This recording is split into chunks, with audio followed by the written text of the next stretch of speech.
So for 28, we got this diagram. We've got two angles. We've got a red angle, a blue angle um, here, and this should be similar to like what we did in the previous one in 27. B represents the terminal point's distance above the circle's center in radius length. So again, we start off by assuming, treating this as if it has is a unit circle, radius of 1, because we're using the radius as our measurement.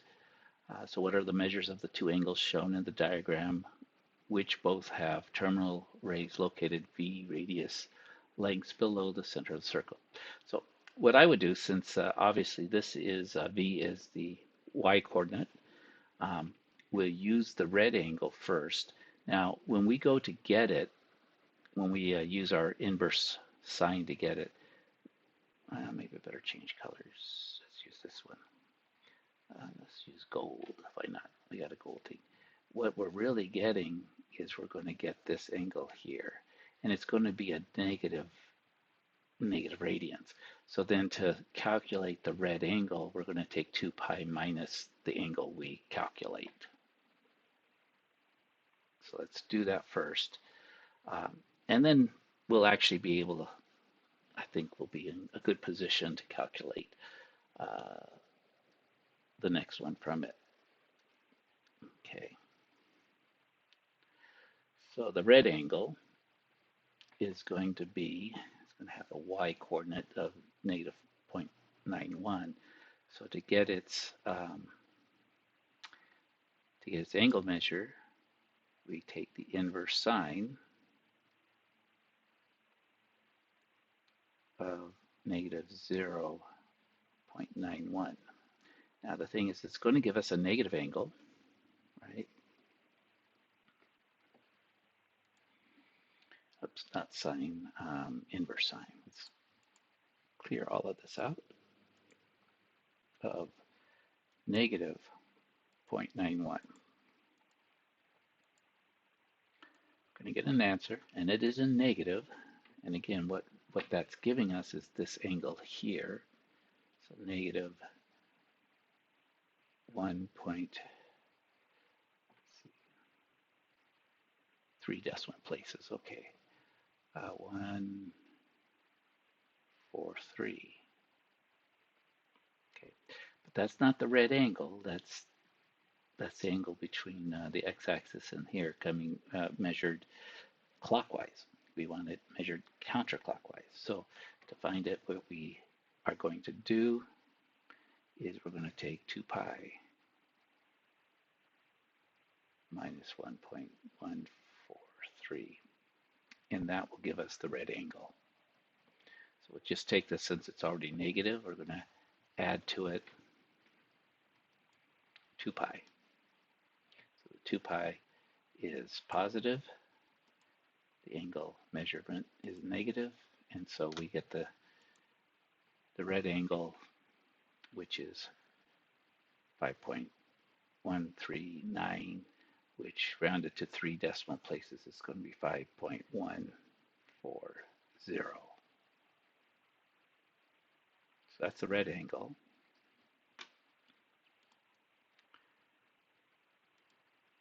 A little bit more room here. There we go. To get the blue angle, what we have to do now is figure out, we couldn't take if we take the inverse sine of this measurement, we're going to get the same value, right? Negative 1.143. What we have to do is figure out what that is that's the distance from the x-axis to the angle. So that's this measurement here is, in this case, measuring it this way, positive 1.143. Remember, with an angle measure, the negative indicates the direction. Positive also, so negative indicates the going in the clockwise direction. If we go in the counterclockwise direction, that same measurement would be positive. So we've got that. How much more do we need? We need this much more, which is pi. So for this one, we're going to take pi plus the 1.143. So for the blue angle, pi plus 1.143, which is 4.285 rounded. Okay, so blue is 4.285.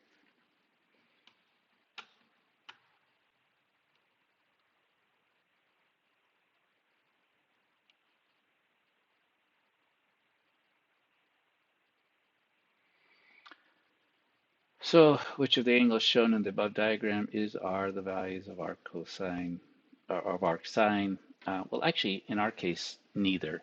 Um, now, this measurement here is um, is the value of arc sine, but it's not one of the requested angles, is it? The red angle is positive, so is the blue.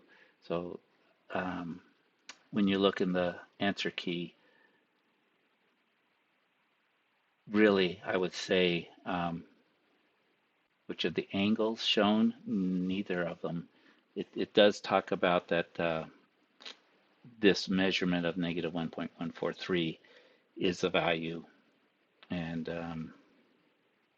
doesn't really directly answer that, but what we would say is that neither the angles requested can be directly calculated with arc sine, right? Because it's in the fourth quadrant, we're going to get a negative angle, so we can't, the positive angle we had to calculate.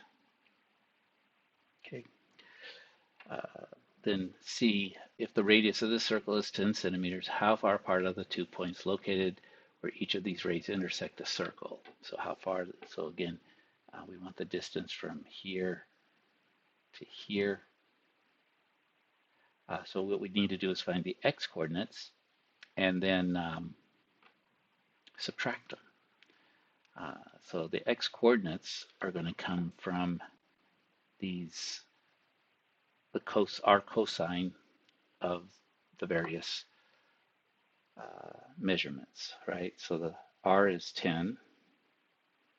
So we'll take the cosine,